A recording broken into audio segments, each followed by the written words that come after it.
Welcome back.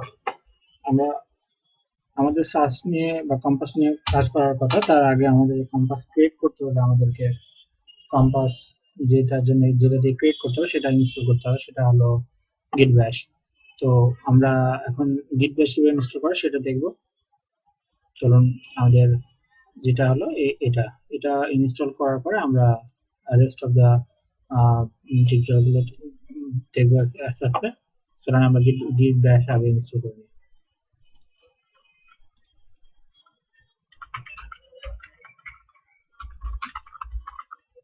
লিখে search দেবে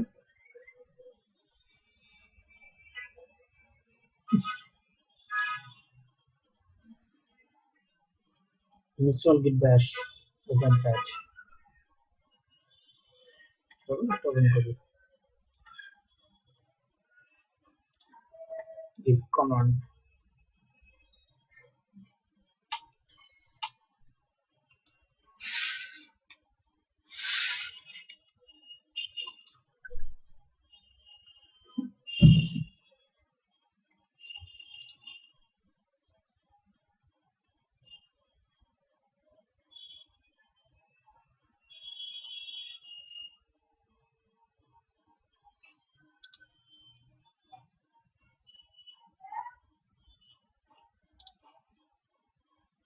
আমরা যদি এটাকে ডাউনলোড দেই, আমাদের লাগবে হলো উইন্ডোজ ভার্সন। তো উইন্ডোজ 32 বিট, আমরা 32 বিট নিয়ে নিলাম, ক্যান্সেল করে দিচ্ছি। এটা আমরা 32 বিটটা নিয়ে নিলাম, ক্লিক দিয়ে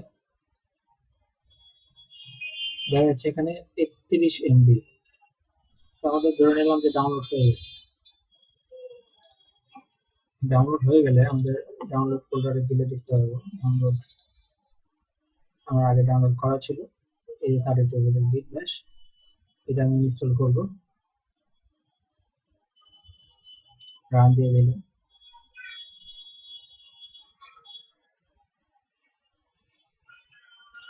Yes.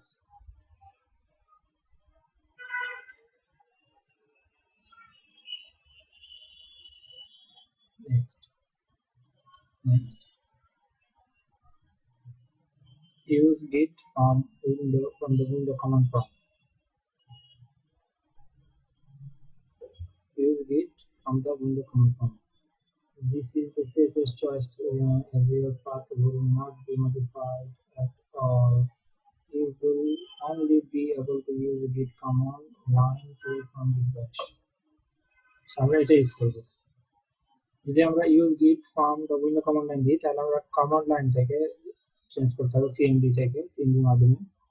এটা আমাদের দরকার নেই, আমরা গিট ব্যাশটা গিটেই ব্যবহার করার জন্য ইনস্টল করবো। সেটাই নেক্সট। উইন্ডোজ স্টাইলে করবেন নাকি এএস স্ল্যাশ আইএস কমিট ইনিক এভাবে দিবেন? না, আমরা অ্যাকচুয়ালি গিট ব্যাশ ইন লিনাক্স ইউনিক্স স্টাইলে করব। গিট ব্যাশ সাধারণত ইউনিক্স স্টাইলে ভালো। যদি আমরা গিট ব্যাশ উইন্ডোজ স্টাইলে দিই, তাই গিট will convert FL to CRFL when checking out text file. When committing the text file, CRLF will convert to CLF. LF. For cross-platform objects, this is the recommended setting for Windows. Git will not perform any conversion when checking out the text files. So when committing the text files, CRLF will be converted to LF. Cross-platform object, this is recommended setting on Unix.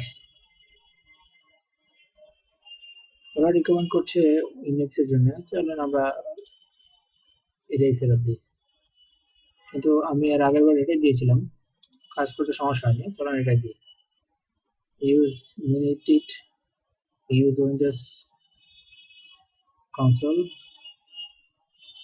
Git bash will use Minited as a terminal emulator which supports the resizable window.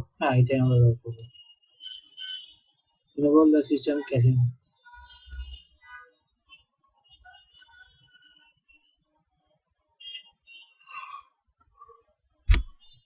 Next করতে install শুরু হয়ে যাবে।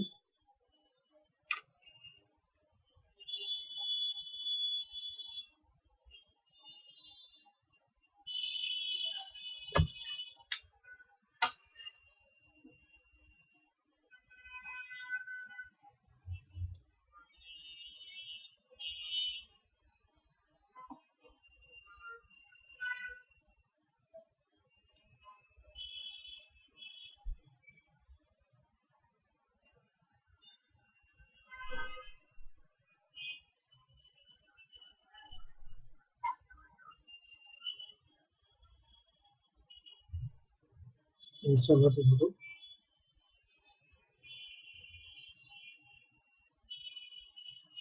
Installation প্রসেসটা খুব একটা কঠিন না, কিন্তু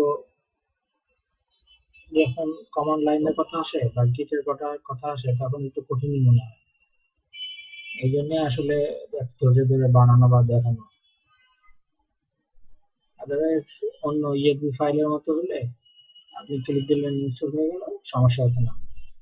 প্রবলেমটা হলো ওই জায়গায় অনেকে অনেকে নিউ ইউজার আছেন যারা মানে গিট বা কোডিং ইনস্টলেশনটা, সিএমডি কোডিং ইনস্টলেশনটা ভয় পায় বা করতে আসলে বলে যে আমরা রোজই না, জানি না।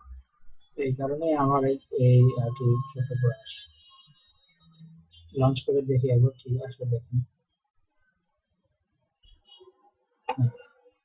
একদম ঠিকঠাক ভাবে ইনস্টল হয়েছে, আমাদের ইউজার হয়ে গেছে ইনস্টল।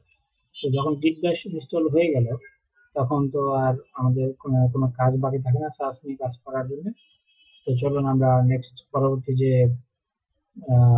কম্পাস ক্রিয়েট বা কম্পাস ওয়াল আছে সেগুলো আমরা দেখবো। তো এই পর্যন্ত আজকে।